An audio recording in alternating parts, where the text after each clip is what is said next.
ভালো লাগতেছে? আনুতুল্লাহ আনুতুল্লাহ বাবার নাম কি?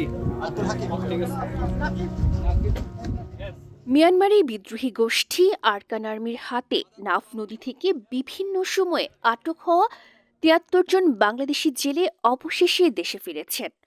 ১৬ ফেব্রুয়ারি বিকেল ৪:৩০টার দিকে বিজিবি ও কোস্টগার্ড সহ আইনশৃঙ্খলা বাহিনীর সমন্বিত প্রচেষ্টায় কক্সবাজারের টেকনাফ ট্রানজিট জেটি ঘাট দিয়ে তাদের বাংলাদেশে ফিরিয়ে আনা হয়।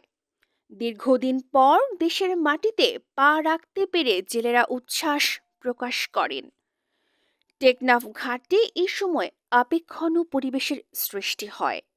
অপেক্ষায় থাকা পরিবার পরিজনদের মাঝে ফিরে আসে স্বস্তি। বিজিবি ও সংশ্লিষ্ট বাহিনীর পক্ষ থেকে জানানো হয়, ২০২৫ সালের বিভিন্ন সময়ে মাছ শিকার করতে গিয়ে অসাবধানতাবশত বাংলাদেশি জেলেরা জলসীমা অতিক্রম করে মিয়ানমারে ঢুকে পড়লে আরকান আর্মি তাদের আটক করে। পরবর্তীতে তাদের মিয়ানমারের অভ্যন্তরে বিভিন্ন ক্যাম্পে আটকে রাখা হয়েছিল।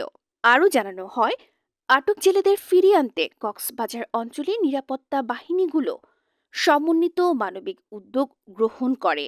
আরকান আর্মির ঊর্ধ্বতন পর্যায়ের সঙ্গে ধারাবাহিক যোগাযোগ, মধ্যস্থতা এবং সফল আলোচনার প্রেক্ষিতে আজ প্রথম ধাপে ৭৩ জনকে মুক্তি দেওয়া হয়। সপু সপু। আলী আরবাক সামনে আসো। বাবার নাম কি? যাও। আনুতুল্লাহ আনুতুল্লাহ বাবার নাম কি?